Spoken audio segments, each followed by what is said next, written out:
So, so, hi everyone. I know it's been a hot minute. Oh, geez, since I've done a vlog, but here goes nothing.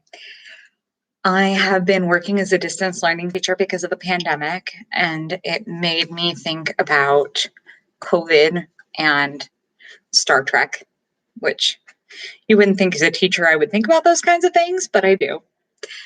And I thought my sunglasses were on my head. It made me think about how Dr. Bashir and the EMH and Beverly Crusher and Phlox and Culber would have already figured this out. We would not be in a pandemic. Phlox would have gotten some creature to suck out the venom or whatever, or suck out the virus and or counteract the virus. And Beverly and the rest of them probably have cured it with a hypo spray by now. But also in space, it wouldn't be such a pandemic unless it were on Earth. That being said, I think the other part of it is my Star Trek group. And if any of you haven't seen it yet, which I don't think you have, I'm a member of a group called Star Trek The Fleet. And it's based in the United States, kind of, sort of, because we have chapters in California, in Las Vegas, in Japan. We even have a chapter in Japan. And the first chapter was in Orange County. The very first chapter that was ever of Star Trek The Fleet was in Orange County, with the intent to build it to a much larger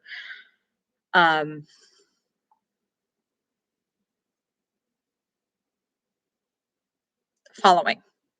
So we now have 2 chapters in Orange County, one in LA, one in Stockton, one in Nevada, in Las Vegas, one in Japan, and I'm sure there's a few that I'm missing just because of the nature of how many chapters we have. But we have had a really difficult time maintaining those bonds of friends in Star Trek with the pandemic. Because honest to God, the last event we had was in March of 2019. No, 2020. It was in March of 2020, and we went to go visit Starfleet Academy in Van Nuys. It's actually the Japanese Gardens, but we went to go visit Starfleet Academy in Van Nuys, and that was the last time we got to see each other in person for over a year. And we just started coming back together. And the thing is, for me, it's so important for Star Trek to be about making friends and to be about having friends and being with my friends that it was really hard to do online. But we have seriously persevered. We have been doing 3 online events a month for the greater part of the pandemic. We've been watching Star Trek and watching stuff that people of Star Trek have been in and doing trivia and doing Pictionary. And we even started an RPG game. So it's really amazing how far we've come despite the pandemic and COVID. So there's like 2 sides of the coin on how it relates to Star Trek. Because for me, the one part is I know if we were in Star Trek, this would have been over by now. But on the other hand, it's like we aren't in Star Trek and we're in the real world. But Star Trek is meant to help bring us together, and we're not. We are just barely returning to in-person events. We had a Ready Room meeting just a few weeks ago, and it was in person. There were only 5 of us, and it was at a very open outside restaurant, and we talked, and we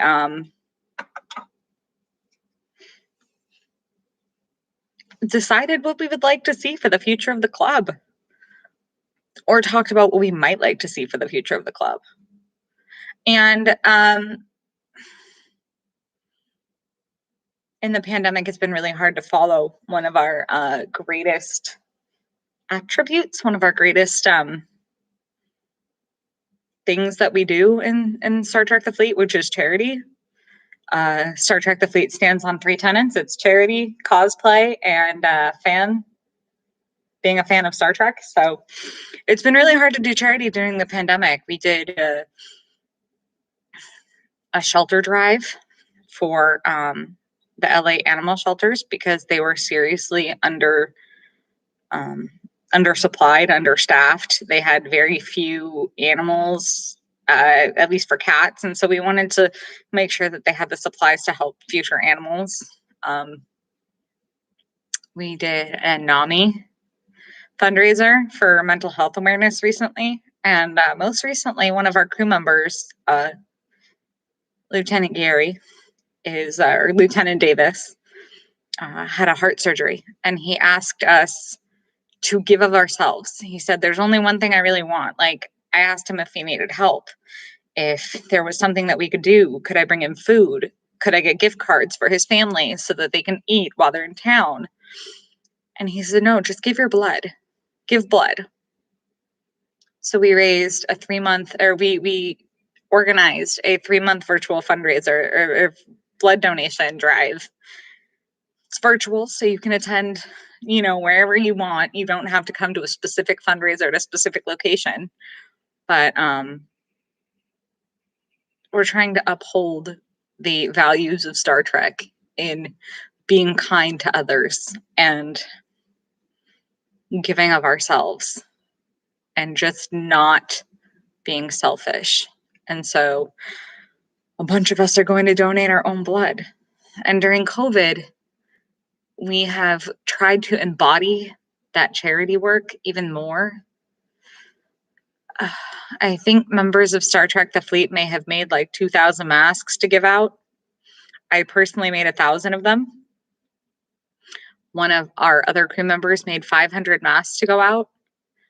We're trying to embody being better to others and the charity aspect. I mean, Star Trek doesn't outright say charity, but they give of their abundance. They give to others as much as they possibly can. They take care of others as much as they possibly can. And right now, we got hosed this year. There is just so much going on this year. And it has sucked royally for anybody who wasn't set up, for anybody who had a job problem, anybody who did not have access to food, to anybody who has an autoimmune disorder. And we need to stand up and help them. I have a little bit of extra money. So with my little bit of extra money, I went and bought Star Trek fabric and made Star Trek masks for everyone who couldn't afford them, who couldn't have access to them, who for some reason couldn't get a mask. And that's what a bunch of our people did. I've probably sent out 1,100 masks by now. And it's really important to me to make sure that other people are safe. During this pandemic, I was also highlighted on Autism Speaks. Now, mind you, I really don't want to hear anybody's views about Autism Speaks. I personally support them. Whoever else is watching this video, commenting, watching my blogs, you are perfectly within your rights to not support them because everybody is allowed to make their own choices. But that's something that I personally believe in. They help a lot of students from my school. My school goes to the autism walks and talks to students about how we can help them and things like that. And they featured me. They featured an interview about me that I submitted because I wanted my name out there. And ironically, it wasn't even that hard. I put my information out there and they said, hey, you seem like a really great candidate for Women's History Month. Can we say something about you? Can we have you do like a full-on profile? And I said, of course. And then my school wanted to have me do an autism PSA and say, about how I feel about being a teacher. So it's been a crazy year, but I think there's some highlights to it. Here's some irony for Star Trek. Cameo has made a big boost during the pandemic, or at least it seemed that way, because people can't get in touch with other people or they can't really see other people. So they send videos of their favorite people. And when the mask thing was going on and nobody could get masks, and our crews worked tirelessly to make masks over and over and over, and mask accessories like the ear extenders and the everything. They worked their asses off making masks. I bought them a Cameo. I bought the crew of the USS Artesia, which is in Orange County. I bought them a Cameo of Nikki DeBoer because they are a DS9 era ship, and they just plotzed over it. They were so excited. Like, oh my God, hell yeah, there's a Nikki DeBoer video. And then I thought I had to do something for my crew because some of my crew was making masks and I had made about 1,000 masks and I was very pleased with myself. I know that the reason I did it was not to be pleased with myself, but I was very pleased that I managed to put out that many masks. And so I got our crew a Mary Chafo one. She plays Laurel. I actually met her in person at the convention when I got married.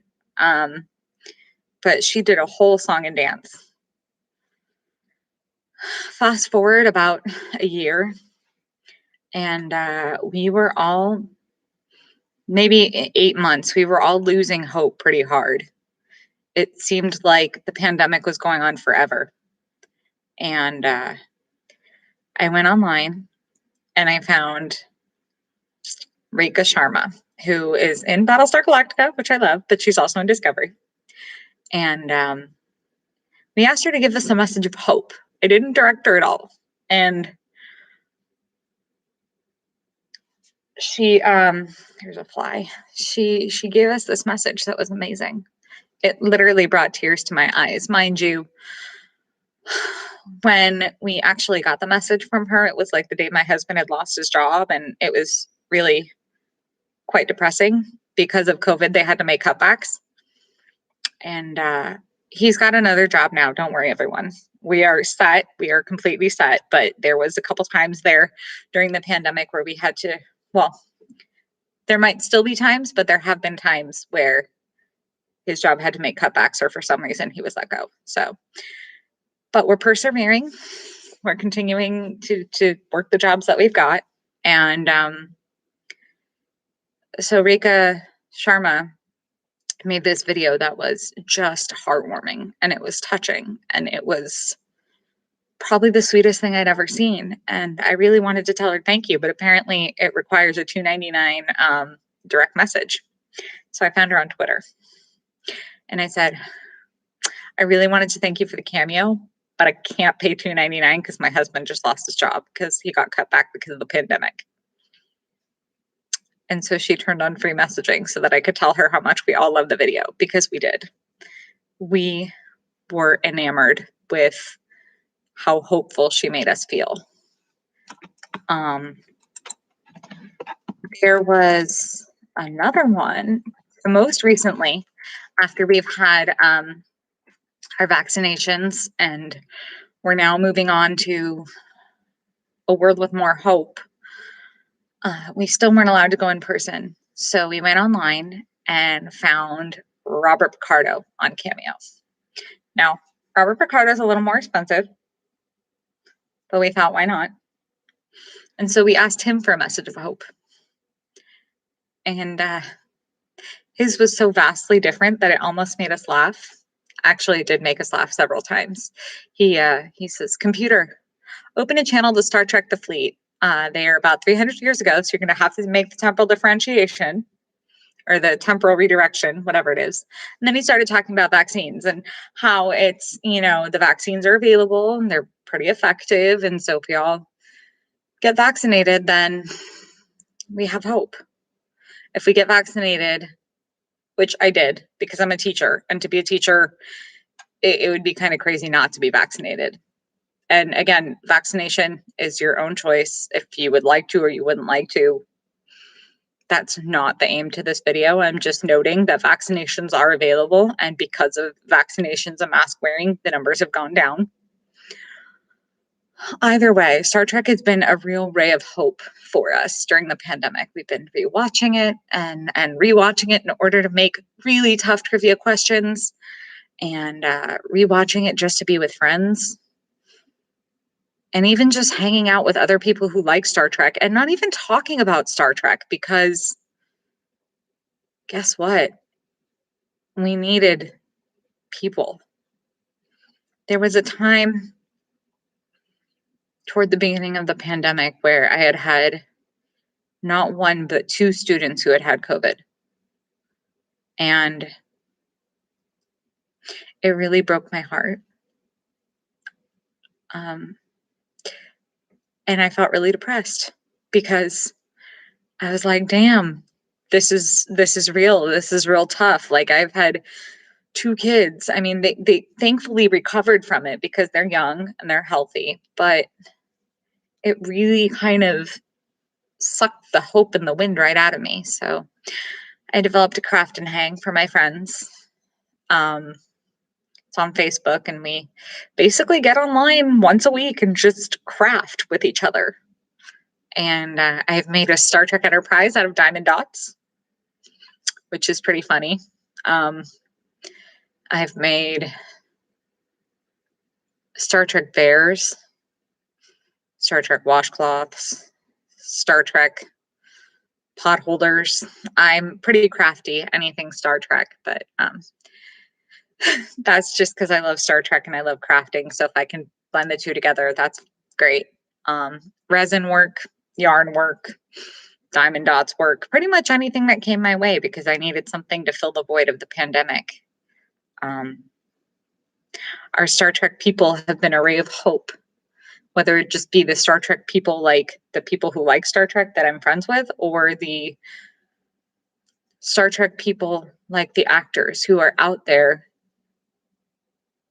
working on filming new shows, filming new everything, so that we have something to watch, so that we have something to believe in, so that we have something to look forward to in a time where things are batshit crazy.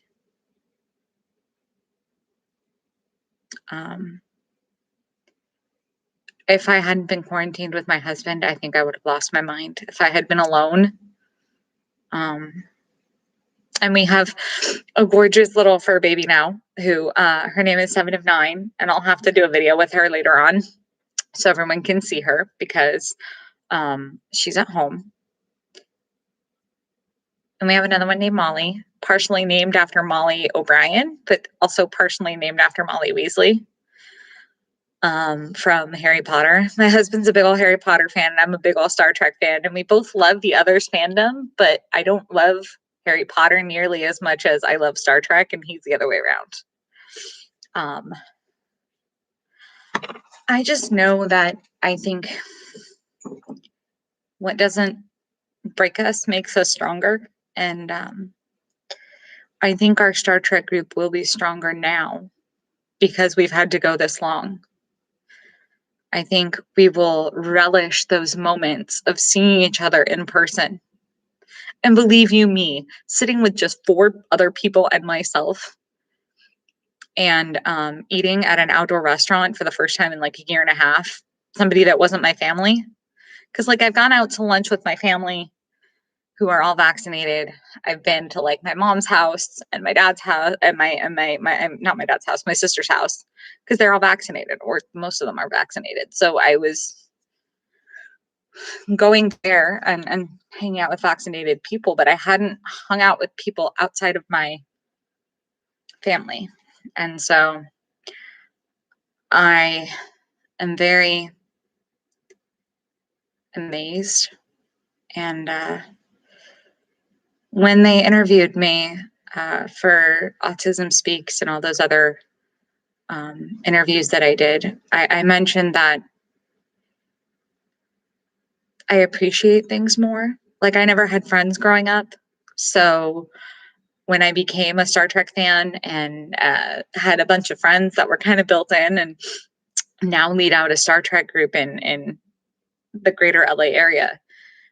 I just could not fathom it. It was just incredible. And it's even more incredible that I can appreciate it even more because of that. So I think for me, I will appreciate more being able to go out with friends now, and will be more inclined to agree to go out with friends as long as it's safe and with a small amount of people. Because right now, my personal comfort zone is not for like big groups, but our Star Trek group is keeping the numbers pretty small. It's like maybe 5, 10 people at the most, and most are fully vaccinated. But I kind of wish we were in Star Trek, because the doctors would have figured this out by now and we would be back to normalcy. And this is definitely not normal. It's not normal. You don't have to isolate yourself from the rest of the world. It's not normal to have to go online every day or at least 3 times a month to go ahead and see your friends. It's just not normal. We are social beings. I mean, even as somebody with autism who legitimately sometimes shies away from social interaction, I crave going out. I crave going to see my family. My aunt came in from out of town and she's like, "Hey, we're doing dinner for your cousin's birthday." And I was like, "I'm there." Didn't have to think twice. But if you had asked me pre-pandemic, let me finish that sentence, and then I'll talk about that, I guess. If you had asked me pre-pandemic if I wanted to do social events, the answer would have been no. But now, every time I get invited somewhere, I'm kind of like, hey, okay, as long as it's kind of safe. I got invited to a wedding. Don't really want to go to that because I'm a little concerned with the amount of people that will be there. Maybe that's my autism. Maybe that's social anxiety because of the pandemic. But okay. And yeah, Neelix02 asks, he's very curious how Star Trek conventions are going to look in the future. And so am I. Because in California, we are opening up 100% on June 15th. They're opening up pretty much everything and creating far fewer restrictions. So I would imagine that there might be Star Trek conventions, but I would also imagine that it might not be safe to go with that many people, and especially if people want to remain unmasked. Excuse me. But I do think that they will keep the mask requirement, at least in California, because it does say, at least from what I've read, indoors. When you're indoors in a crowded place, you must have your mask on. And Star Trek conventions will be a crazy place. And Alex, guess what? I cannot wait to go back to the Vegas convention. Can't wait. Can't afford it this year because the pandemic has not been good to us with money.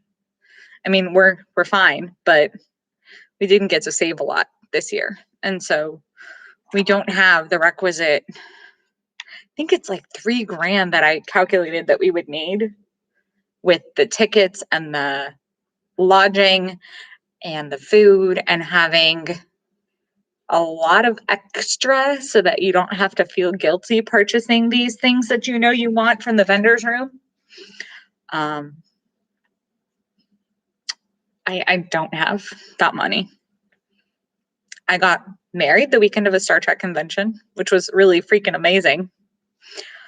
A lot of people have actually told me that the weekend that we were at the Star Trek convention that we got married in Vegas, they were kicked out of a room so that we could come take pictures. And I apologized a little, but didn't feel too guilty because we were rolling pretty VIP. A friend of ours works for Star Trek, and so he got us into the convention with a photographer, and we got to take really cool pictures a couple of hours before the wedding in order to have some really cool memories. So that was pretty amazing. We didn't get to buy much, but we did get to meet Mary Chafo and the actor who plays Ash Tyler and Doug Jones and pretty much all the Discovery people, because legitimately that was like the first season of Discovery, and so it was very new. And so the last 2 days of the convention over the weekend were going to be them, because they were kind of the new kids on the block at the time. You know what I'm interested to see? I'm interested to see what Strange New Worlds is going to look like. I'm interested to see what the new Star Treks will look like. And I'm interested to see if they're going to hold up. I do like the new Star Treks. I love that they brought back Jeri Ryan. She's my personal hero. If it weren't for her, I would not be married.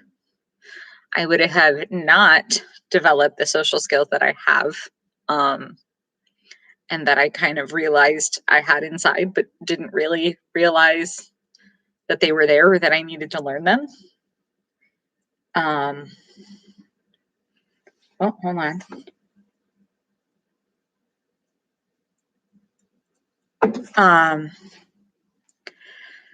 And so I wouldn't be married to my husband. I don't think I would have realized that I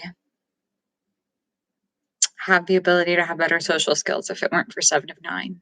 So when that message came through, we got a wedding message of just, hi, happy wedding, with our names. And it was the single greatest thing that happened that evening. And we screamed so loud, I swear to God, that they were going to call security, but they didn't. And it turned out to be an amazing wedding. We got married as Klingons. Well, my husband was a Klingon. I was a Trill.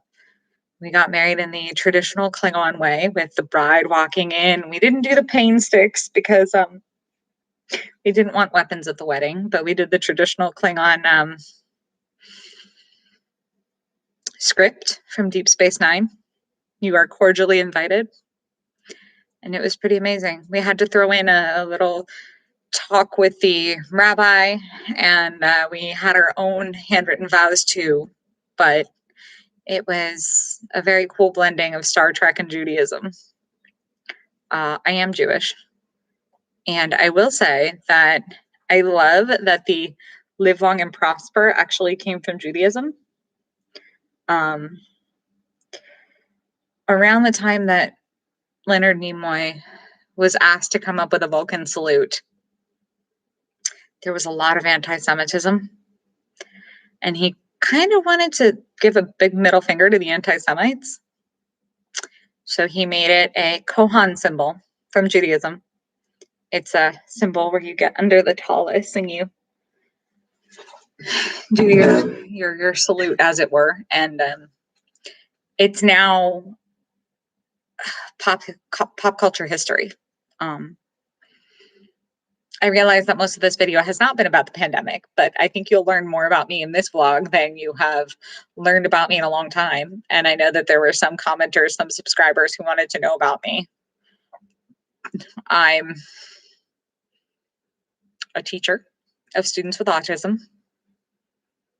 I'm an avid knitter or crafter, pretty much any craft. I'm a Star Trek fan who is the captain of a Star Trek group that is based out of Los Angeles, Star Trek The Fleet. Well, my chapter's based out of Los Angeles. There are a lot more chapters, as it were, but mine's called the USS Astraeus. I'm a wife, a sister, an aunt, a daughter. I'm an avid sci-fi fan of other sci-fi, especially like Another Life and Away. I'm kind of sad they won't be making a season 2 of Away, so we can see what happens. I'm really glad that they'll be making another season 2 of, or another season of Another Life, because that has Katie Sackhoff from Battlestar Galactica. Love Battlestar Galactica. I'm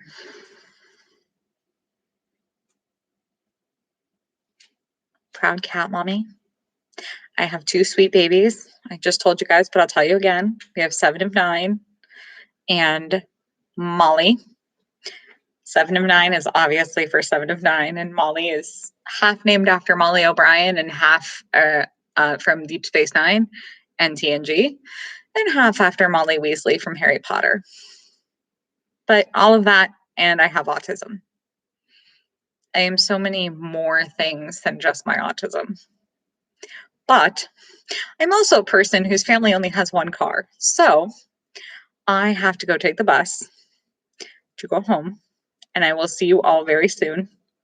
I've been rewatching Enterprise, so I will probably do some videos about the crew of the Enterprise. So live long and prosper.